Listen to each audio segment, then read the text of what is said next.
Today we have All India Ministers Conference in Rajasthan. So we are very happy we could learn the practices of All India irrigation, whatever the best practices we could see, and we have demanded our problems before the central union government and other ministers. I think I am meeting the minister again on 25th. He has given me time. We are going to submit all our proposals. I hope that they will clear our projects.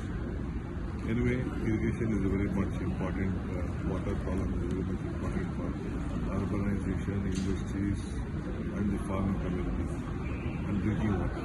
For all these things, this Jal Shakti minister should come up with a clear roadmap on the development, and they should give us more funds. Now, as of now, no funds has been released to us. I hope so they are going to release us for the development of our state.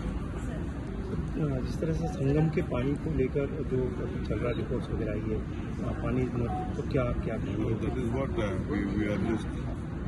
Sangam water. No, I don't want to comment on all those issues. I don't want to comment. I'm just we are concerned on our state.